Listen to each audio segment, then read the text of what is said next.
7h, 10h sur Radio Courtoisie, ligne droite, Liselotte Dutreuil. Hier soir, Emmanuel Macron s'est expliqué devant les Français après ses propos controversés sur le possible envoi de militaires occidentaux face à une Russie accusée d'être de plus en plus menaçante en Europe.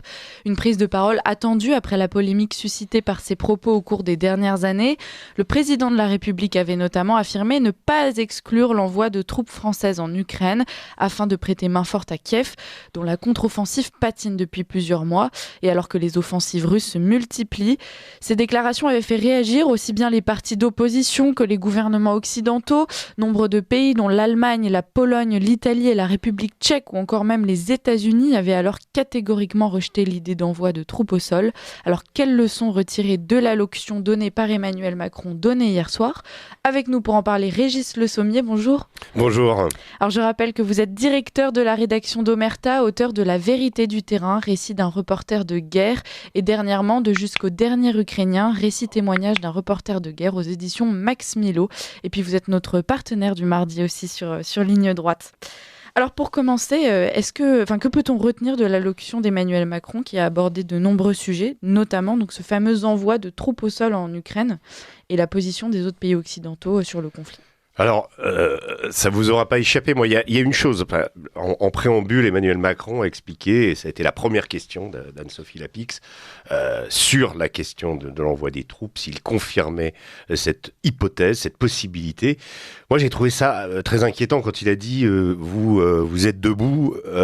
Non, vous n'êtes pas debout, vous êtes assis.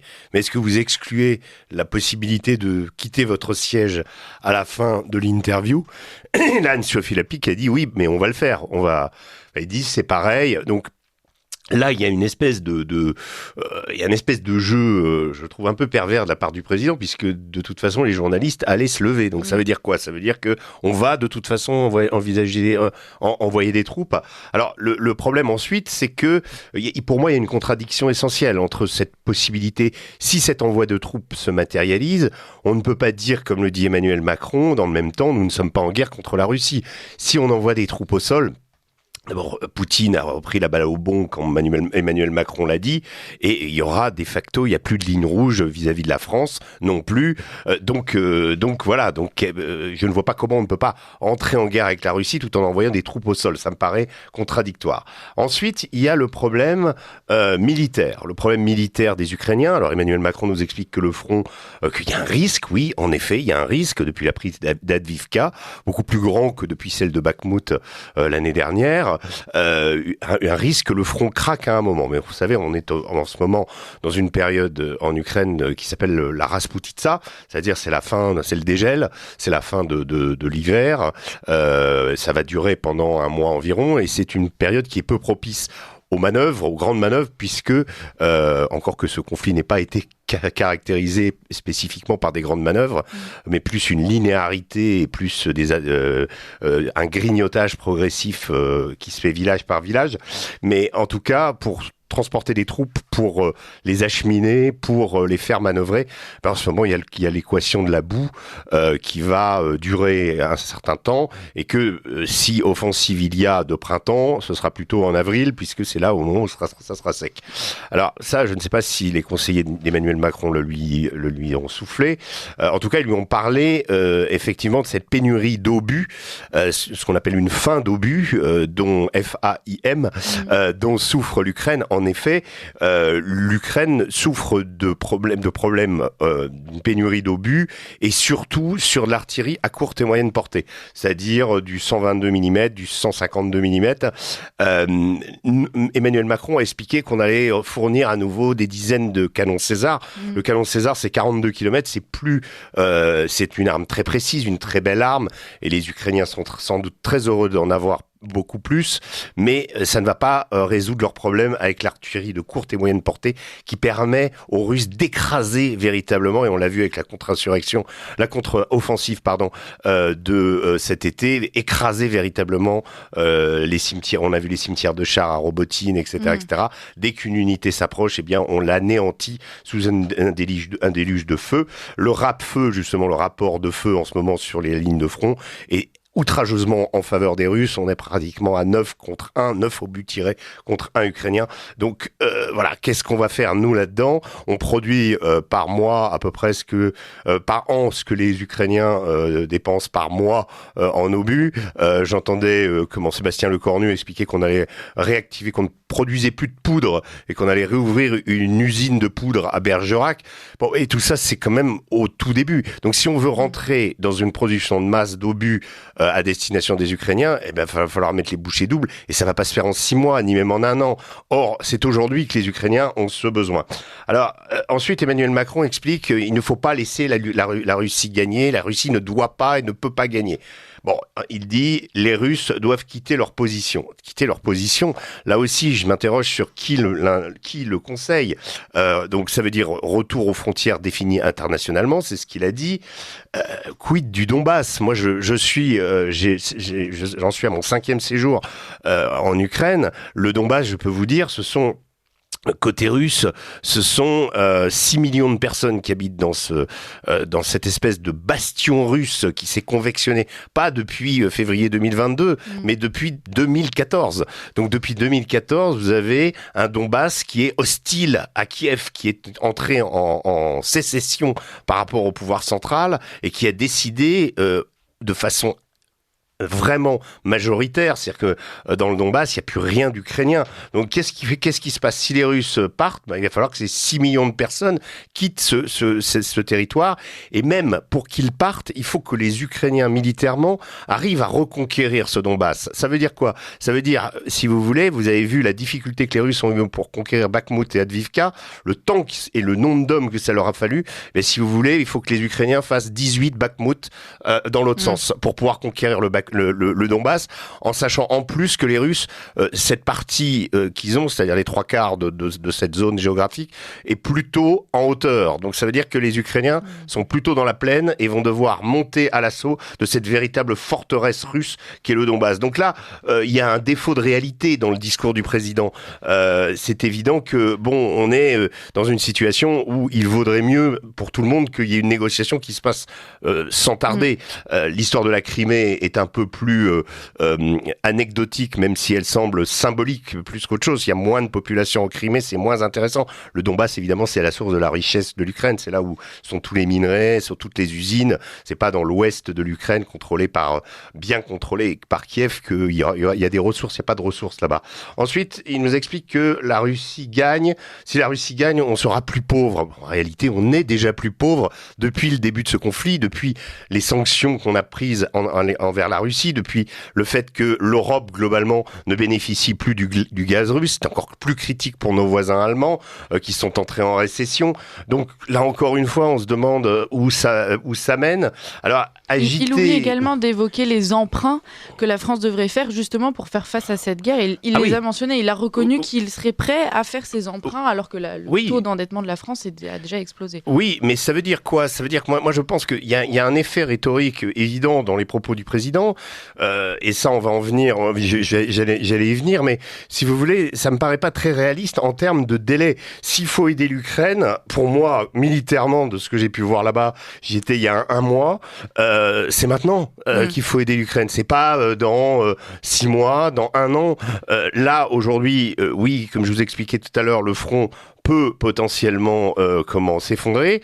La vraie question aussi, c'est de se dire, oui, si le front ukrainien, est-ce que les Russes vont conquérir Kiev ? Moi, je pense qu'ils sont plutôt dans leurs objectifs Kharkov et Odessa, et qu'ensuite, vu les difficultés qu'ils ont eues depuis 2 ans pour venir à bout de cette petite Ukraine qui a surpris tout le monde par sa vigueur, par sa capacité à se défendre, je suis pas certain que les Russes aient la volonté d'envahir les Pays-Bas, la Pologne ou la Roumanie, comme on nous le laisse penser. Là aussi, il y a une espèce il y a une surenchère verbale. Alors, agiter le chiffon de l'intervention, alors au sol, je parle, alors qu'aucun autre pays n'y songe. Emmanuel Macron a été démenti par tout le monde, même par le Vatican. Donc la France serait potentiellement seule dans cette guerre. Mais complètement. Et même les États-Unis, on part 2 fois. John Kirby du Pentagone a expliqué que non, il n'y aurait pas de troupes au sol. Alors, on sait que quand on a des difficultés, et là je conclus là-dessus, souvent la peur sert à unir autour d'un chef, mais je dis attention d'agiter ce chiffon et d'essayer justement de dramatiser une situation qui est pour le coup dramatique déjà, mais c'est une situation qui est dramatique pour les Ukrainiens, dramatique pour cette zone. Effectivement, c'est la guerre sur le sol européen, mais c'est pas la guerre au centre de l'Europe. Faut pas confondre les choses. Sans cesse dire oui, notre avenir, nos valeurs sont voilà, et donc si les Russes gagnent, nous allons tous perdre, etc. C'est sûr que nous serons pas dans une situation florissante si les Russes gagnent. Mais c'est aussi un peu de notre faute. C'est nous qui avions, depuis 40 ans, réduit nos budgets militaires et aujourd'hui, nous retrouvons avec une armée française qui est certes l'une des plus puissantes en Europe, mais qui est très diminuée par rapport... Et il ne faut pas qu'Emmanuel Macron ait attention à ça. Les chefs d'État ont eu l'habitude d'utiliser leurs forces spéciales dans des conflits de type asymétrique. C'est pas de forces spéciales que l'Ukraine a besoin. L'Ukraine, elle a besoin de soldats pour tenir des tranchées. Elle a besoin de soldats pour tenir des positions défensives. Elle a besoin d'artilleurs. Elle a besoin de voilà, elle n'a pas besoin de forces spécialisées qui vont faire des missions extraordinaires, mais qui ne vivent pas les conditions, n'ont pas vécu ces conditions de guerre. L'Ukraine, d'ailleurs, au début, a utilisé ces forces spéciales un peu à contresens en les utilisant comme des fantassins. Et donc aujourd'hui, c'est pas ces troupes extrêmement entraînées, extrêmement aguerries que nous avons, mais il faut de la masse. De la masse, ça veut dire des Français, ça veut dire voilà. Et pour finir, je rappellerai à Emmanuel Macron que attention d'agiter le chiffon autour de guerres lointaines pour les Français, parce que l'Ukraine, c'est quelque chose qu'ils ne connaissent pas bien, ils ne comprennent pas bien cette espèce de comment dire, j'allais dire d'enthousiasme belliqueux, mais enfin en tout cas de rhétorique belliqueuse de leur président. Je rappellerai que tout simplement en 1991, le président américain George Bush, père auréolé de sa victoire en Irak, a perdu les élections, et que même le très respecté et très prestigieux Winston Churchill, vainqueur de la Seconde Guerre mondiale, perd les élections en 1945. Donc attention, les gens sont intéressés par ce qui se passe chez eux, et ils ont compris qu'il y a une vraie crise dans ce pays. Je vais pas revenir sécuritaire, identitaire, au niveau de l'agriculture, au niveau de plein de domaines qui intéressent plus les Français. S'aventurer à dire en plus on va envoyer vos fils potentiellement mourir dans les tranchées en Ukraine, je suis pas sûr que ce soit une stratégie payante. Alors justement, quand on vous écoute, on a vraiment l'impression qu'Emmanuel Macron finalement est assez déconnecté. Là où il essaie de se positionner en stratège, en chef de guerre, il est encore ramené à ce rôle de communicant finalement. Beaucoup pensent que justement il essaie d'éloigner le débat des problématiques des Français, des problématiques qui sont sur notre territoire. Vous auriez tendance à valider cette théorie ? Moi, je trouve qu'il est... Oui, on est dans l'abstraction, on est dans... Malheureusement, mais ça, il n'y a pas que lui qui est fautif, mais on est dans une génération qui n'a pas fait son service militaire. Donc, la génération d'avant, les Chirac, avaient quand même déjà une expérience militaire, ne serait-ce qu'avec la guerre d'Algérie. Et ça, on regarde pas les choses du tout de la même façon. Quand on est chef de guerre, chef des armées, voilà, je trouve qu'Emmanuel Macron est trop dans la théorie, et on le voit, c'est un discours qui se tient. Hein. Il y a en effet une menace de la Russie, il y a des choses à prendre en compte, mais quand on veut introduire un rapport de force, puisque c'est ça, une guerre, c'est un rapport de force, eh bien il faut avoir les moyens de sa politique. Et là, où sont les moyens ? Est-ce que la France peut faire peur à la Russie avec sa production militaire ? À mon avis, non. Est-ce qu'elle peut faire peur avec ses troupes qu'elle pourrait envoyer ? Ils ne seront pas décisifs. Enfin, j'ai du mal à imaginer. L'Ukraine a besoin de plusieurs centaines de milliers d'hommes. Voilà, l'Ukraine repousse en permanence à la Rada, donc l'Assemblée nationale ukrainienne, l'idée de la conscription générale généralisé, mais ils vont être obligés d'y venir. Donc, ils ont besoin de troupes pour, je vous dis, tenir des tranchées, tenir des positions défensives, faire des offensives. Mais si vous voulez, c'est du corps à corps que ça va être. C'est du corps à corps cette guerre. Donc, faut bien avoir ça en tête quand on parle de mettre des troupes au sol. Ça peut pas être simplement conseillé depuis la. C'est déjà, on conseille déjà. La France a pris avec les États-Unis la tête d'un pôle pour former davantage l'artillerie ukrainienne, essayer mais moi j'ai du mal à croire, j'en ai discuté avec un général de l'école de guerre l'autre jour, que cette formation puisse avoir lieu en Pologne. Il faut qu'elle ait lieu sur le théâtre, donc ça veut dire des troupes. Mais ça, on sait qu'il y a plus ou moins des troupes qui sont quand même au sol. Mais si vous voulez, la dimension dont parle Emmanuel Macron est bien supérieure. Ça serait vraiment d'envoyer des troupes. C'est pas simplement quelques bataillons de forces spéciales.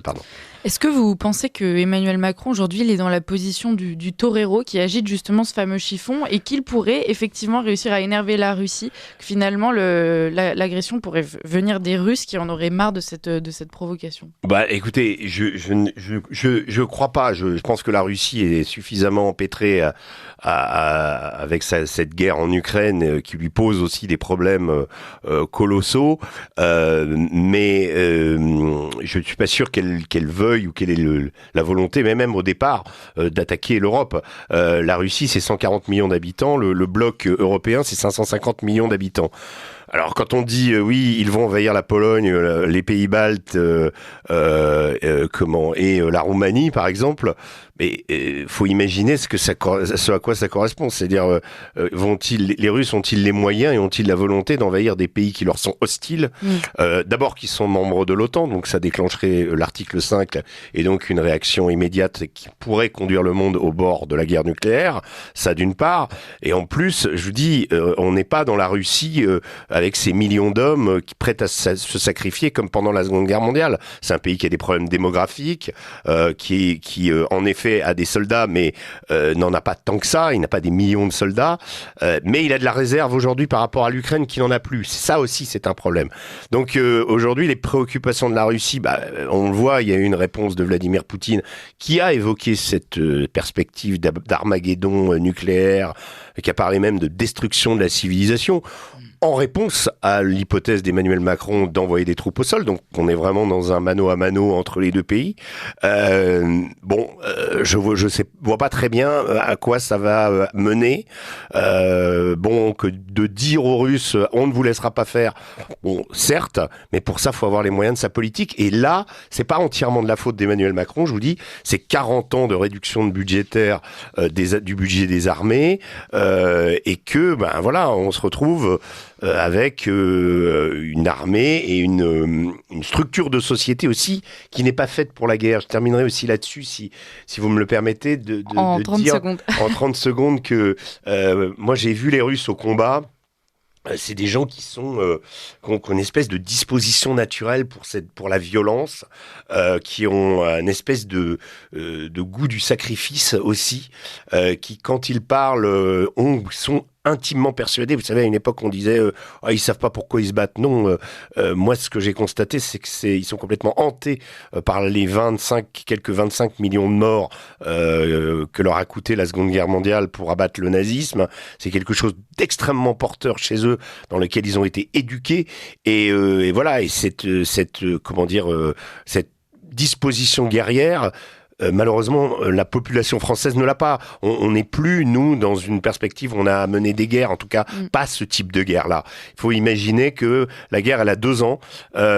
Pour moi, je la compare à 14-18, même s'il y a on peut parler aussi de la Seconde Guerre mondiale. Ça voudrait dire jeter des Français dans la bataille à peu près à l'époque de Verdun, donc en 1916.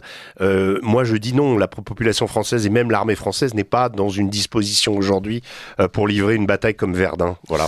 On va finir sur ces mots. Régis Le Sommier, merci d'avoir été parmi nous. On vous réinvitera probablement sur un format plus long parce qu'il y a de quoi dire sur le sujet, oui. Et puis ça va beaucoup évoluer dans les jours qui viennent. Merci beaucoup. Je rappelle que vous êtes directeur de la rédaction d'Omerta, auteur de La vérité du terrain, récit d'un reporter de guerre, et dernièrement de Jusqu'au dernier Ukrainien, récit témoignage d'un reporter de guerre. C'est aux éditions Max Milo. Merci.